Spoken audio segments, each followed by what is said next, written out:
آج حالات آپ دیکھیں، ماحول کہاں جا رہا ہے. یہی بنارس ہے، یہی اپنا علاقہ ہے، یہی ماحول ہے.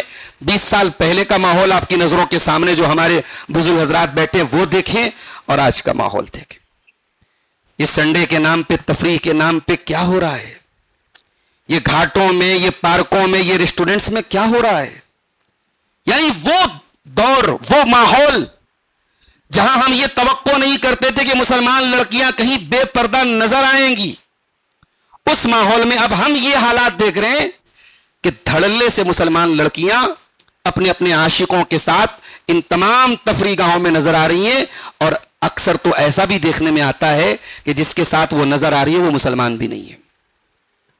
ہم رونا روتے رہے، ہم افسوس کرتے رہے، ماتم کرتے رہے، لیکن یہ کڑوی حقیقت ہے کہ آج بنارس جیسے شہر میں ایک بڑی تعداد میں مسلمان لڑکیاں غیر مسلم لڑکوں سے عشق اور محبت کے جال میں پھنسی ہوئی ہیں، اور زناکاری اور بدکاری، اور اس سے ایک قدم اور آگے بڑھ کے ارتداد کے فتنے کی شکار ہو رہی ہیں. ایک بڑی، ابھی آج کی نیوز میں نے دیکھی، کسی جگہ پورے پریوار کے ساتھ ایک آدمی جو ہے اپنے 2 چھوٹے چھوٹے بچوں کے ساتھ جو ہے وہ کیا کہہ رہا ہے، صاحب میں گھر واپسی کر رہا ہوں، اسلام چھوڑ کر کے مرتد ہو رہا ہے 2 چھوٹے چھوٹے بچوں کے ساتھ. اللہ اکبر. یہ افسوس کی بات نہیں ہے میرے ساتھ، یہ سوچنے کی بات نہیں کہ کیسے کوئی اپنے ساتھ ساتھ اپنے پھول جیسے بچوں کو جہنم کی آگ میں جھونکنے کے لیے تیار. بھئی ہمارا تو بالکل، یعنی ایک ایک دو ہوتا ہے، جیسے یہ ہم اس بات پر یقین رکھتے ہیں. ہمارا تو پکا عقیدہ ہے کہ کوئی کفر کے اوپر مرا ہے، کوئی شرک کے اوپر مرا ہے تو جہنم ہی میں جائے گا، اس کی جنت میں جانے کی کوئی پاسبلٹی نہیں ہے. ہمارا تو یہ عقیدہ ہے. مولانا عبدالغفار سلفی کے بیانات سننے کے لیے مولانا کے اس آفیشل چینل کو سبسکرائب کریں. میرے بھائیوں، آج کے خطبہ جمعہ کے لیے میں نے جس آیت کریمہ کا انتخاب کیا ہے، یہ آیت آپ کے لیے کوئی نئی آیت نہیں ہے. مختلف تقریروں میں، جمعہ کے خطبوں میں یہ آیت آپ نے بار بار سنی ہوگی. یہ قرآن کریم کے 29ویں پارے کی ایک آیت، 28ویں پارے کی ایک آیت ہے، سورہ تحریم کی آیت نمبر 6 ہے. اس آیت میں اللہ تعالیٰ نے ایمان والوں کو ایک بہت ہی اہم چیز کا حکم دیا ہے. فرمایا، یا ایھا الذین آمنوا قوا انفسکم واہلیکم نارا. اے ایمان والو، اپنے آپ کو اور اپنے گھر والوں کو، اپنے اہل و عیال کو، اپنی فیملی کو جہنم کی آگ سے بچاؤ. اچھا، اللہ تعالیٰ اتنا کہہ دیتا تو بات ختم ہو گئی تھی. ایک ایمان والے کے لیے جہنم کی آگ کوئی ایسی چیز تو نہیں کہ ایمان والا نہ جانتا ہو کہ جہنم کی آگ کیسی ہے. بھئی جو مسلمان اللہ پر ایمان رکھتا ہے وہ قیامت کے دن پر بھی ایمان رکھتا ہے. جو مسلمان اللہ پر ایمان رکھتا ہے وہ اس بات پر بھی ایمان رکھتا ہے کہ قیامت آئے گی اور اللہ تعالیٰ اپنے نیک بندوں کو جنت میں داخل کرے گا، اور گنہگاروں کو اور مشرکوں کو اور کافروں کو اللہ تعالیٰ جہنم کی آگ میں داخل کرے گا. جہنم ہمارے لیے کوئی اننون چیز تو نہیں ہے. اللہ تعالیٰ اگر اتنے پر بس کر دیتا کہ اے ایمان والو، اپنے آپ کو اور اپنے گھر والوں کو بچاؤ جہنم کی آگ سے، اتنے پر تو بات ختم ہو گئی تھی. اللہ تعالیٰ نے اس آگ کا اور مزید تذکرہ کیا. فرمایا، وقودها الناس والحجارہ.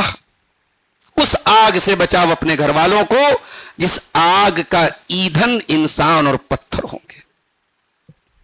اتنے پر بھی اللہ نے بس نہیں کیا، جہنم کا ذکر کیا، جہنم کی آگ کے ایندھن کا ذکر کیا. اس کے بعد اللہ نے جہنم کی آگ کے جو چوکیدار ہوں گے، جو رکھوالے ہوں گے، اس کے جو کیئر ٹیکر فرشتے ہوں گے، ان کا ذکر کیا. فرمایا، علیہا ملائکۃ غلاظ شداد لا یعصون اللہ. جہنم کے داروغہ بڑے سخت ہوں گے، بڑے اسٹرکٹ ہوں گے. وہ کسی کے ساتھ کوئی مروت نہیں کریں گے، وہ اللہ تعالیٰ کے کسی حکم کی نافرمانی نہیں کریں گے، اتنا ہی کریں گے جتنا اللہ نے ان کو حکم دیا ہے. میرے بھائیوں، ہم میں سے ہر شخص کی اپنی ایک فیملی ہے. ہماری بیوی ہے، ہمارے بچے ہیں، ہمارا ایک پریوار ہے. اور ہمیں سے ہر شخص اپنے پریوار سے اپنی فیملی سے محبت کرتا ہے. میں دیکھتا ہوں اس گرمی کے موسم میں بچے جب اسکول سے آتے ہیں, اگر باپ کی نظر پڑ جائے, ماں کی نظر پڑ جائے کہ بچہ اسکول سے آیا ہے سخت گرمی کے عالم میں, دھوپ سے بالکل چہرہ لال ہے, تو آٹومیٹک جو ہے باپ کا دل پسیج جاتا ہے. ماں کے چہرے پر فکر آ جاتی ہے کہ کیسے وہ اپنے بچے کو سکون پہنچا دے, کیسے جلدی سے پنکھا چالو کر دے, کولر چالو کر دے, ٹھنڈا پانی پلا دے, بچہ دھوپ سے آیا ہے. ہم دنیا کی دھوپ اور دنیا کی گرمی اور دنیا کی تکلیف سے اپنے بچوں کو بچانے کے لیے ہم کتنے الرٹ رہتے ہیں میرے بھائیوں. کیا ہماری یہ ذمہ داری نہیں ہے کہ ہم اپنے بچوں کو, اپنے پریوار کو جہنم کی آگ سے بچانے کا بھی انتظام کریں؟ آج حالات آپ دیکھیں, ماحول کہاں جا رہا ہے. یہی بنارس ہے, یہی اپنا علاقہ ہے, یہی ماحول ہے. 20 سال پہلے کا ماحول آپ کی نظروں کے سامنے جو ہمارے بزرگ حضرات بیٹھے وہ دیکھیں, اور آج کا ماحول دیکھیں. اس سنڈے کے نام پہ, تفریح کے نام پہ کیا ہو رہا ہے. یہ گھاٹوں میں, یہ پارکوں میں, یہ ریسٹورنٹس میں کیا ہو رہا ہے. یعنی وہ دور, وہ ماحول جہاں ہم یہ توقع نہیں کرتے تھے کہ مسلمان لڑکیاں کہیں بے پردہ نظر آئیں گی, اس ماحول میں اب ہم یہ حالات دیکھ رہے ہیں کہ دھڑلے سے مسلمان لڑکیاں اپنے اپنے عاشقوں کے ساتھ ان تمام تفریح گاہوں میں نظر آ رہی ہیں. اور اکثر تو ایسا بھی دیکھنے میں آتا ہے کہ جس کے ساتھ وہ نظر آ رہی ہے وہ مسلمان بھی نہیں ہے. ہم رونا روتے رہے, ہم افسوس کرتے رہے, ماتم کرتے رہے, لیکن یہ کڑوی حقیقت ہے کہ آج بنارس جیسے شہر میں ایک بڑی تعداد میں مسلمان لڑکیاں غیر مسلم لڑکوں سے عشق اور محبت کے جال میں پھنسی ہوئی ہیں, اور زناکاری اور بدکاری اور اس سے ایک قدم اور آگے بڑھ کے ارتداد کے فتنے کی شکار ہو رہی ہیں. ایک بڑی, ابھی آج کی نیوز میں نے دیکھی, کسی جگہ پورے پریوار کے ساتھ ایک آدمی جو ہے اپنے 2 چھوٹے چھوٹے بچوں کے ساتھ جو ہے وہ کیا کہہ رہا ہے, صاحب میں گھر واپسی کر رہا ہوں, اسلام چھوڑ کر کے مرتد ہو رہا ہے 2 چھوٹے چھوٹے بچوں کے ساتھ. اللہ اکبر. یہ افسوس کی بات نہیں ہے میرے ساتھیو, یہ سوچنے کی بات نہیں کہ کیسے کوئی اپنے ساتھ ساتھ اپنے پھول جیسے بچوں کو جہنم کی آگ میں جھونکنے کے لیے تیار. بھئی ہمارا تو بالکل یعنی ایک ایک دو ہوتا ہے, جیسے یہ ہم اس بات پر یقین رکھتے ہیں. ہمارا تو پکا عقیدہ ہے کہ کوئی کفر کے اوپر مرا ہے, کوئی شرک کے اوپر مرا ہے تو جہنم ہی میں جائے گا, اس کی جنت میں جانے کی کوئی پاسبلٹی نہیں ہے. ہمارا تو یہ عقیدہ ہے میرے ساتھی. کوئی کیسے اپنے بچوں کو, اپنی بچیوں کو جہنم کی آگ میں ڈھکیل سکتا ہے. آج حالات یہ ہے میرے ساتھیوں. شادی بیاہ میں جو پہناوے, جو لباس آج مسلمان لڑکیاں پہن رہی ہیں, یعنی صاف صاف کہا جا سکتا ہے کہ کپڑا پہننے کے باوجود جس کو ننگا پن کہتے ہیں وہ آج ہمارے معاشروں میں چلا آ رہا ہے. وہ جیسے بعض جانور ہوتے ہیں نا جو جن کو کھوٹے سے باندھ کے رکھا جائے اور جیسے وہ کھوٹے سے کھلتے ہیں تو منہ زور ہو جاتے ہیں, کبھی ادھر بھاگتے کبھی ادھر بھاگتے. وہ حال ہماری قوم کی بچیوں کا ہو گیا ہے. یہ جہاں ذرا سی آزادی پائیں, یہ ودیا پیٹھ چلی جائیں, یہ بی ایچ یو چلی جائیں, یہ کسی آزاد فضا کے کالج میں چلی جائیں, کسی مخلوط تعلیم والے کالج میں چلی جائیں, یہ دین, ایمان, پردہ, غیرت, عزت, شرم سب ختم کر دیتی ہیں. اور لڑکوں کا حال کیا ہے؟ لڑکوں کا حال یہ ہے کہ وہ صاحب وہ کسی کے ساتھ بزی ہیں, کوئی کسی کے ساتھ فون سے باتیں کر رہا ہے, کوئی کسی کو لے کے گھما رہا ہے, کوئی بیٹھ کے گلیوں میں ویڈیو گیم کھیل رہا ہے, کوئی نشے کی لعنت میں گرفتار ہے. کیا ہے اس قوم کا مستقبل؟ اس قوم کا فیوچر کیا ہے؟ کاروباری حالات سے جو لوگ پریشان ہیں, اپنے بچوں کو باہر بھیج رہے ہیں. باہر والوں کی کہانیاں بھی ہمارے سامنے آئیں. سورت اور بنگلور میں ایسے ایسے مقامات پر ہمارے بچے گئے ہیں, وہاں نماز چھوڑیے جمعہ کا بھی کوئی اہتمام نہیں ہے. 12 گھنٹے کی 14 گھنٹے کی ڈیوٹی ہے, مشین چلانی ہے تو چلانی ہے, نماز سے کوئی مطلب نہیں, دین سے کوئی مطلب نہیں. میں کہتا ہوں بھائی ایسے پیسے سے انسان بھوکا مر جائے, وہ پیسہ جو آپ کے دین سے دور کر دے, آپ کی بنیادوں سے دور کر دے. یہ غور کرنے کا مقام ہے میرے پیارے ساتھیوں کہ ہم اپنے بچوں کے بارے میں کیا یہ فکر جو قرآن ہمیں دے رہا ہے, قوا انفسکم واہلیکم نارا, بچاؤ اپنے آپ کو اور اپنے گھر والوں کو جہنم کی آگ سے, یہ فکر ہے ہمارے اندر؟ اللہ کے نبی کی ایک حدیث اپنے سامنے رکھیے. آپ نے فرمایا کلکم راع وکلکم مسئول عن رعیتہ, تم میں سے ہر شخص ذمہ دار ہے اور اس کی ذمہ داری کے بارے میں قیامت کے دن سوال کیا جائے گا.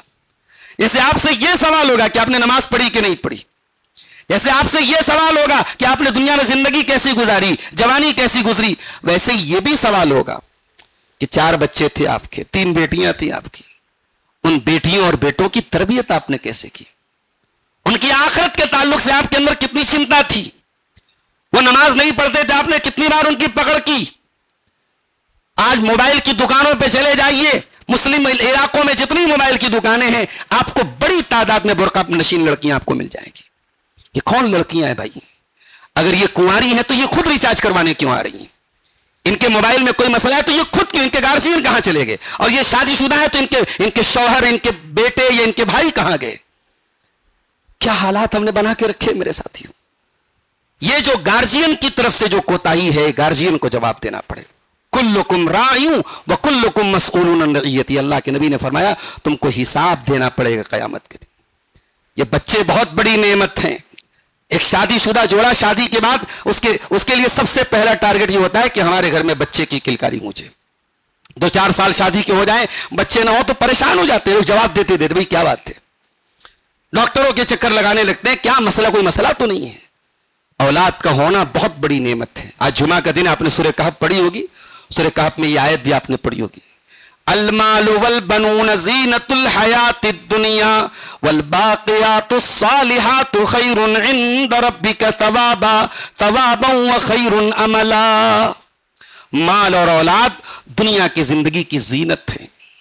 دنیا کی زندگی کی سندرتا ان 2 چیزوں سے، انسان کے پاس مال نہ ہو تب بھی دنیا کی زندگی بڑی بے رنگ ہو جائے گی، اور اولاد نہ ہو تب بھی زندگی بے رنگ ہو جائے گی۔ لیکن اولاد کا مطلب یہ نہیں ہے، ہم لوگوں نے وہ حدیث ہمارے لوگوں نے وہ حدیث بڑی پکی یاد کر لی صاحب، اللہ کے نبی نے فرمایا تزوج الولود الودود فإنی مکاثر بکم الامم، زیادہ محبت کرنے والی اور زیادہ بچہ جننے والی عورت سے شادی کرو، میں قیامت کے دن فخر کروں گا۔ اللہ کے نبی یقیناً فخر کریں گے اپنی امت کے اوپر، مگر امت فخر کرنے کے لائق بھی تو ہو۔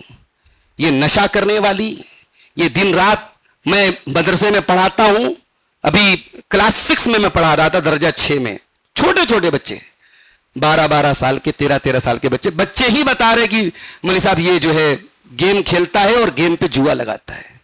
جو بچے 13 سال کی عمر میں موبائل پر گیم کے ذریعے جوا کھیل رہے ہیں، وہ بچے جب 20 سال کے ہوں گے، 25 سال کے ہوں گے، مجھ سے کیا ایکسپیکٹ کرتے ہیں، کیا امید رکھتے ہیں میرے ساتھیوں؟ چھوٹی چھوٹی بچیاں، یہ جو یوٹیوب پر ہمارے بچے ویڈیوز دیکھ رہے ہیں، یہ ویڈیوز ہمارے بچوں کو کیا سکھا رہے؟ کبھی آپ 1 گھنٹہ غور کیجئے، واچ کیجئے کہ آپ کے بچے کیا دیکھ رہے ہیں، ان کے دماغوں میں کیا پروسا جا رہا ہے۔ میرے پیارے ساتھیوں، ہمارے بچوں کو، ہماری نسلوں کو برباد کیا جا رہا ہے، اور افسوس اس بات کا ہے کہ ہماری نسلیں برباد ہو رہی ہیں اور ہم خاموشی سے اپنی بربادی کا تماشا دیکھ رہے ہیں، ہمیں کوئی فکر نہیں ہے، کوئی چنتا نہیں ہے۔ تو قرآن کریم یہ کہہ رہا ہے کہ مال اور اولاد دنیا کی زندگی کی زینت ہے، لیکن قرآن یہ بھی کہتا ہے انما اموالکم واولادکم فتنہ، یہ مال اور اولاد دنیا کی بہت بڑی زینت ہے۔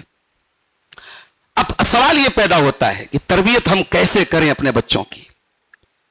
ایک بات یاد رکھیے، بچے جب تک چھوٹے ہیں اب بہت کچھ سنبھال سکتے ہیں، بچوں کے بڑے ہونے کے بعد آپ نہیں سنبھال پائیں گے، اس لیے بچوں کا بچپن بہت قیمتی ہے۔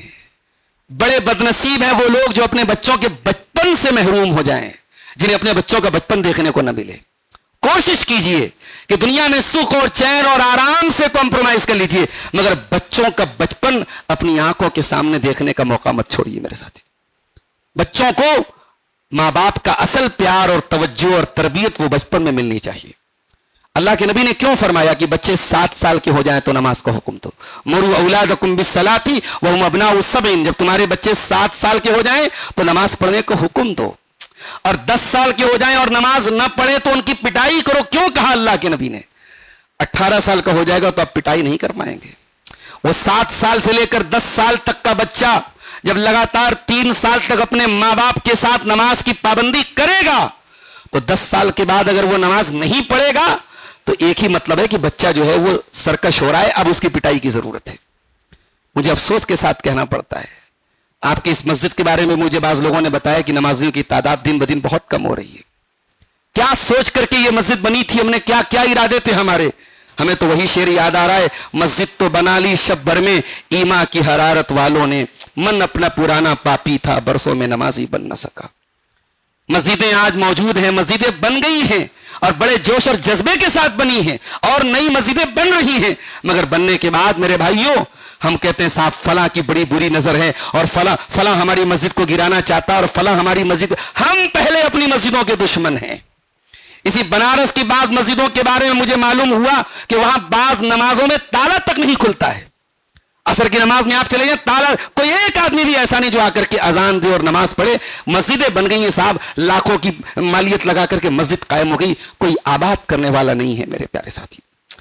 مسجدیں ماربل سے نہیں سنورتی ہیں, مسجدیں اونچی بلڈنگ سے نہیں آباد ہوتی ہیں, مسجدیں نمازیوں سے آباد ہوتی ہیں. آج یہ ہمارے لیے غور کرنے کا مقام ہے کہ ہماری مسجدیں آباد کیوں نہیں ہو رہی ہیں. قرآن کریم میں اللہ نے ایک پرسنالٹی کا ذکر کیا, حضرت لقمان. یہ لقمان کون تھے؟ علامہ ابن کثیر کہتے ہیں کہ یہ سوڈان کے تھے, کالے تھے. بھئی ہم جیسوں کی نظر میں تو کالے لوگ جو ہوتے بڑے حقیر ہم سمجھتے ہیں ان کو, صاحب یہ تو بڑا کالا ہے. امام اوزائی کے سامنے کسی نے ایسی کالے رنگ کا ذکر کیا تو انہوں نے حضرت لقمان کا بھی نام لیا کہ کسی کا کالا ہونا یہ عیب نہیں ہے. حضرت بلال بھی بہت کالے تھے اور حضرت لقمان بھی سوڈان کے کالے انسان تھے. کالے تھے, وہ رنگ کے اعتبار سے کالے تھے, مگر حضرت لقمان بڑے حکیم تھے. حکیم سے مراد بڑی حکمت اور بڑی دانائی ان کے اندر تھی. اب قرآن کریم میں اللہ تعالیٰ نے حضرت لقمان کی حکمت اور دانائی کی صرف ایک مثال بیان کی, اور وہ کیا ہے کہ انہوں نے اپنے بچے کو سمجھایا. وَإِذْ قَالَ لُقْمَانُ لِابْنِهِ وَهُوَ يَعِظُهُ يَا بُنَيَّ لَا تُشْرِكْ بِاللَّهِ إِنَّ الشِّرْكَ لَظُلْمٌ عَظِيمٌ. یاد کرو جب میرا بندہ لقمان اپنے بچے کو نصیحت کر رہا تھا. ہم نے کب اپنے بچے کو نصیحت کی؟ اپنی زندگی میں غور کیجئے کہ کب آپ 24 گھنٹے میں 10 منٹ کے لیے صحیح اپنے بچوں کو دین سکھانے کے لیے آپ ٹائم نکالتے ہوں. ہمارا حال تو یہ ہے کہ باپ بھی دین سے دور, دادا بھی دین سے دور, پوتا بھی دین سے دور. باپ کو بھی جنازے کی دعا یاد نہیں, بیٹوں کو بھی جنازے کی دعا یاد نہیں, پوتے کو بھی جنازے کی دعا یاد نہیں. نہ ہم دین کے ہوئے نہ دنیا کے ہوئے, نہ ہم گھر کے ہوئے نہ گھاٹ کے ہوئے. ہماری نوجوان نسل نہ دنیا ہی کی تعلیم میں آگے نہ دین ہی کی تعلیم, جو دین کی بیسک تعلیم ہے. میں یہ نہیں کہتا ہر بچے کو حافظ بنا دیجیے, آپ ہر بچے کو عالم بنا دیجیے, وہ ضروری بھی نہیں ہے. ہر بچے کو عالم بنانا ضروری نہیں, ہر بچے کو حافظ بنانا ضروری نہیں ہے, لیکن اتنی معلومات تو سب کو ہونی چاہیے نا. بھئی قبر میں 4 سوال ہوگا. آج تک آپ نے سنا ہوگا قبر میں 3 سوال ہوگا. میں آپ کی معلومات میں اضافہ کر رہا ہوں, قبر میں 4 سوال ہوگا. پہلا سوال ہوگا من رب کا, تیرا رب کون ہے. دوسرا سوال ہوگا من نبیوں کا, تیرے نبی کون ہے. تیسرا سوال ہوگا ما دینوں کا, تیرا دین کیا ہے. یہ 3 سوال تو سب کو معلوم ہے. چوتھا سوال ایک اور بھی ہوگا, اور بہت ساری صحیح روایات میں یہ سوال آیا ہے. چوتھا سوال یہ ہوگا وما یدری کا. جب بندہ صحیح جواب دے گا تو فرشتہ پوچھے گا تجھے معلوم کیسے پڑا, تجھے اس کی نالج ملی کیسے. بندہ کہے گا قرأت کتاب اللہ, میں نے قرآن پڑھا تھا. فآمنت بہ, اور میں نے رٹو طوطے کی طرح قرآن نہیں پڑھا تھا بس برکت کے لیے قرآن پڑھ لیا. میں نے پڑھا تھا. فآمنت بہ وصدقت بہ, میں قرآن پر ایمان لایا, میں نے قرآن کی تصدیق کی. یعنی اس لیول کی معلومات تو آپ کو ہونی چاہیے کہ آپ نے قرآن کو ڈھنگ سے پڑھا ہو, آپ کو قرآن کی اور دین کی بیسک نالج آتی ہو, آپ کو وضو اور نماز کا طریقہ آتا ہو. آج افسوس کی بات ہے کہ دین کی بیسکس بھی ہمیں نہیں آتی ہے میرے ساتھی. حضرت لقمان اپنے بچے کو نصیحت کر رہے ہیں. ایک باپ اپنی بہت مصروف زندگی میں اپنے بیٹے کو سمجھانے کے لیے ٹائم نکال رہا ہے, اور اللہ کی نظر میں وہ ٹائم اتنا قیمتی ہے کہ اللہ قرآن میں نقل کر رہا ہے وَإِذْ قَالَ لُقْمَانُ لِابْنِهِ وَهُوَ يَعِظُهُ يَا بُنَيَّ لَا تُشْرِكْ بِاللَّهِ. اپنے بچے سے کہتے ہیں اے میرے بچے تو اللہ کے ساتھ شرک مت کرنا, دنیا کا سب سے بڑا پاپ شرک ہے. آج یہ غور کرنے کا مقام ہے. آج بعض ایسی لڑکیاں اور بعض ایسے مرد حضرات ٹی وی پر آ رہے جو اپنے آپ کو ایکس مسلم کہہ رہے ہیں, اسلام کو گالیاں دے رہے ہیں, حجاب پر سوال اٹھا رہے ہیں, اللہ کے نبی پر بھونڈے اعتراضات کر رہے ہیں. سوال یہ پیدا ہوتا ہے کہ یہ کیوں ہوا؟ یہ تب ہوتا ہے جب ہمارے بچے دنیا کی معلومات تو حاصل کر لیں مگر ہم ان کو اپنے دین کے بارے میں کچھ نہ بتائیں, عقیدے کے بارے میں کچھ نہ بتائیں. حضرت لقمان اپنے بچے کو سب سے پہلا سبق سکھا رہے ہیں اللہ کے ساتھ شرک مت کرنا. دنیا کا سب سے بڑا ظلم شرک ہے. دنیا کی تمام برائیاں ایک طرف اور شرک ایک طرف. شرک کرنے والے کا گناہ شراب سے بڑا گناہ ہے, زنا سے بڑا گناہ ہے, قتل سے بڑا گناہ ہے. اپنی سگی ماں کے ساتھ زنا سے بڑا گناہ ہے. اس لیے شرک کو لے کر کے کبھی سافٹ کارنر نہیں پیدا ہونا چاہیے. کوئی آدمی غیر اللہ کے آگے ہاتھ پھیلا رہا ہے, غیر اللہ سے مدد مانگ رہا ہے, حضرت علی کو مشکل کشا مان رہا ہے, حضرت حسین کو شفا دینے والا مان رہا ہے, کسی پیر کو, کسی پیغمبر کو, کسی نبی کو حاجت روا مان رہا ہے, اور ہماری نظر میں اس سے برا کون ہے؟ شراب پینے والا. نہیں, شراب پینا یقیناً بہت بڑا گناہ ہے, مگر شرک سے بڑا گناہ نہیں. شرک کو لے کر کے آپ کے دل میں کہیں سافٹ کارنر نہیں پیدا ہونا چاہیے. اپنے بچوں کو, اپنی آنے والی نسلوں کو توحید پر رکھنا ہے میرے ساتھیوں. ہمارے بچے 2 روٹی کم کھا لیں, کرائے کے مکان میں رہ لیں, کمزور زندگی گزار لیں, مگر توحید بچا کے لے کے چلے جائیں, یہ بڑی بات ہے. اور ہمارے بچے شیش محل میں رہیں اور توحید کو گوا دیں اور ایمان کو گوا دیں, اس سے بڑا گھاٹے کا کوئی سودا نہیں. کسی باپ کی لڑکی اگر کسی غیر مسلم لڑکے کے ساتھ بھاگ جائے اور وہ یہ سوچ کے مطمئن ہے چلو بھائی جہاں رہ رہی ہے چین سے رہ رہی ہے, تو یہ اس باپ کی نادانی ہے.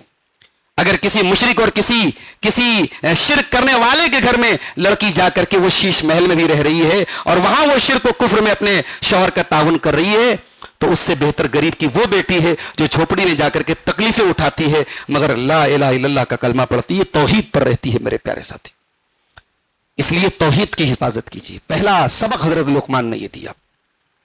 اس کے بعد فرمایا یا بنی انہا ان تک مثقال حبۃ من خردل فتکن فی صخرۃ او فی السماوات او فی الارض یأتی بها اللہ ان اللہ لطیف خبیر. اے میرے بچے, ایک رائی کے دانے کے برابر بھی اگر کوئی چیز ہوگی, کسی چٹان کے اندر ہوگی, آسمانوں میں کہیں ہوگی, زمین میں کہیں ہوگی, اللہ تعالیٰ سامنے لے آئے گا. ان اللہ لطیف خبیر, اللہ تعالیٰ باریک سے باریک چیزوں کا علم رکھنے والا, خبر رکھنے والا ہے. آج کے دور میں موبائل ہے سب کے پاس. اب آپ 24 گھنٹہ نظر تو نہیں رکھ سکتے, آپ یہ ماحول نہیں بنا سکتے آج کے اس دور میں کہ ہم اپنے بچوں کو موبائل نہیں دیں گے. کب تک نہیں دیں گے؟ ہماری بیٹیاں موبائل کب تک نہیں چلائیں گی؟ یہ موبائل اور سوشل میڈیا اور انٹرنیٹ سے آپ بچ نہیں سکتے. اب بچیں گے کیسے آپ؟ یہ چیز آپ کو بچائے گی.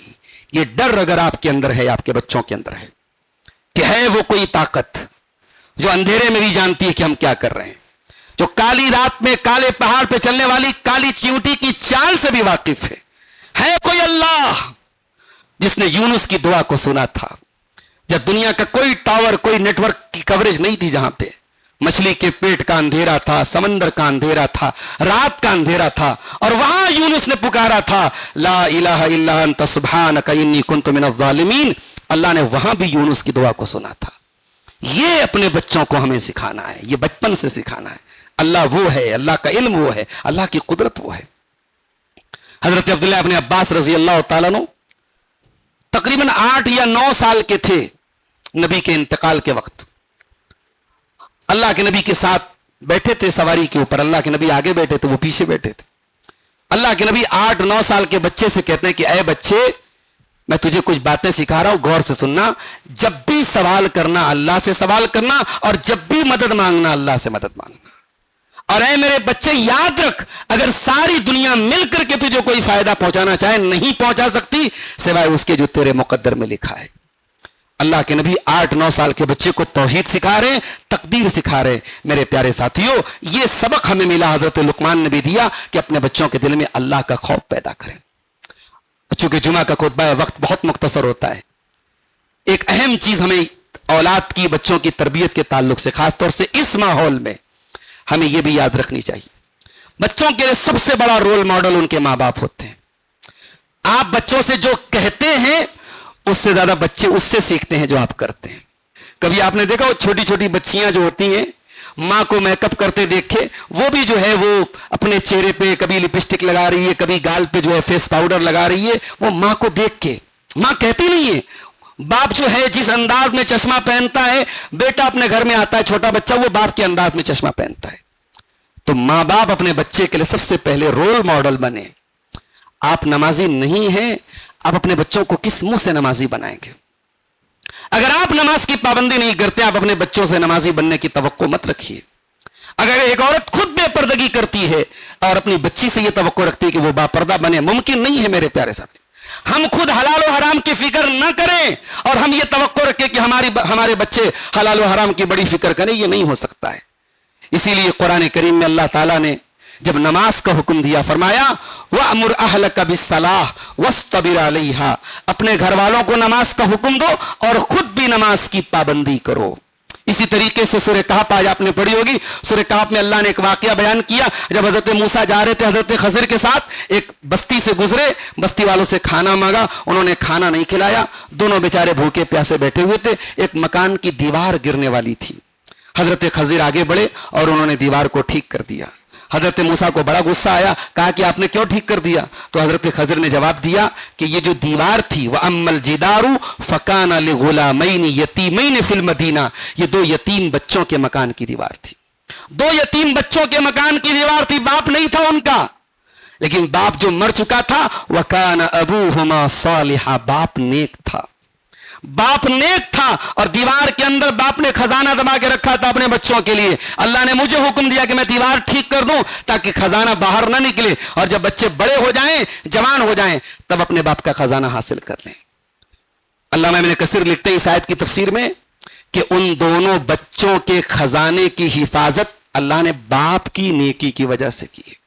اللہ اکبر، آپ کی نیکیاں آپ کے مرنے کے بعد آپ کے بچوں کے کام آئے۔ یہاں تو صاحب LIC کرا رہا ہے، کوئی پراپرٹی لے رہا ہے، کوئی بیٹی کے لیے سونا بنوا رہا ہے، میں منع نہیں کرتا کہ آپ پراپرٹی اور سونا، LIC تو خیر وہ حرام چیز ہے، لیکن سونا، پراپرٹی، یہ سب چیز آپ بنائیں بچوں کے لیے، مگر اس سے بڑی چیز کیا ہے کہ آپ اپنے بچوں کے لیے نیکی کا ایک انویسٹمنٹ کریں، نیکیاں کر کے جائیں، آپ نیک بنیں، نیکی کر کے جائیں، تہجد گزار بنیں، دیندار بنیں، حرام سے بچنے والے بنیں، تقوی والے بنیں، انشاءاللہ آپ کی نیکی آپ کے بچوں کے کام آئے گی۔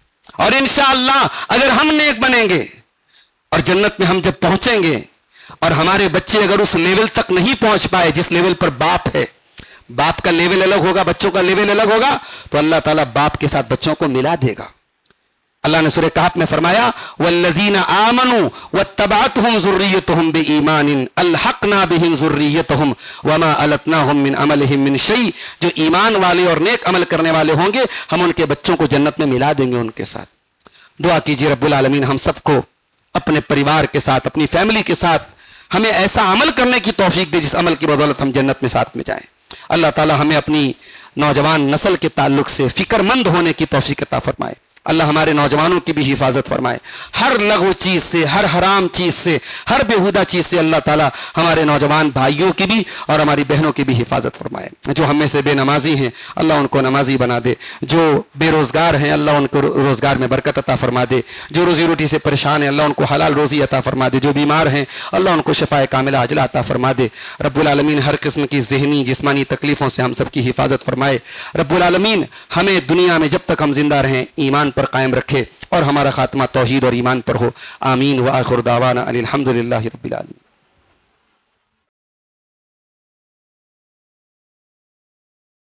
فلا هادي له واشهد ان لا اله الا الله وحده لا شريك له واشهد ان محمدا عبده ورسوله يا ايها الذين امنوا اتقوا الله حق تقاته ولا تموتن الا وانتم مسلمون يا أيها الناس اتقوا ربكم الذي خلقكم من نفس واحدة وخلق منها زوجها وبث منهما رجالا كثيرا ونساء واتقوا الله الذي تساءلون به والأرحام إن الله كان عليكم رقيبا يا أيها الذين آمنوا اتقوا الله وقولوا قولا سديدا يصلح لكم أعمالكم ويغفر لكم ذنوبكم ومن يطع الله ورسوله فقد فاز فوزا عظيما أما بعد فإن خير الحديث كتاب الله وخير الهدي هدي محمد صلى الله عليه وسلم وشر الأمور محدثاتها وكل محدثة بدعة وكل بدعة ضلالة وكل ضلالة في النار. أعوذ بالله من الشيطان الرجيم. بسم الله الرحمن الرحيم. يا أيها الذين آمنوا قوا أنفسكم وأهليكم نارا وقودها الناس والحجارة عليها ملائكة غلاظ شداد لا يعصون الله ما أمرهم ويفعلون ما يؤمرون. محترم حاضرین جمعہ، بزرگوں اور دوستوں، راجہ پورہ کی اس مسجد میں جب سے یہ مسجد قائم ہوئی ہے، یہاں کے ذمہ داروں کی طرف سے بار بار یہ مطالبہ مجھ سے ہوا کہ جمعہ کے خطبے کے لیے یہاں وقت دیا جائے. اپنی مختلف مصروفیات کی وجہ سے میں اب تک یہاں خطبہ جمعہ کے لیے وقت نہیں دے پایا تھا. آج اللہ کے فضل و کرم سے وہ موقع آیا کہ اس مسجد میں حاضر ہوا ہوں خطبہ جمعہ کے لیے. یہ مسجد اس علاقے کے بعض احباب اور بعض بزرگوں کی محنتوں اور قربانیوں کے نتیجے میں تیار ہوئی ہے. اللہ تعالیٰ سے دعا ہے رب العالمین ان تمام لوگوں کو بہترین بدلہ عطا فرمائے جنہوں نے اس مسجد کی زمین کے سلسلے میں اور اس مسجد کو یہاں اس مقام تک پہنچانے کے سلسلے میں جو بھی اور جتنا بھی جن لوگوں نے تعاون کیا، کوششیں کی، اللہ سب کی محنتوں کو قبول فرمائے اور اللہ تعالیٰ اس مسجد کو ہم سب کو آباد کرنے کی توفیق دے.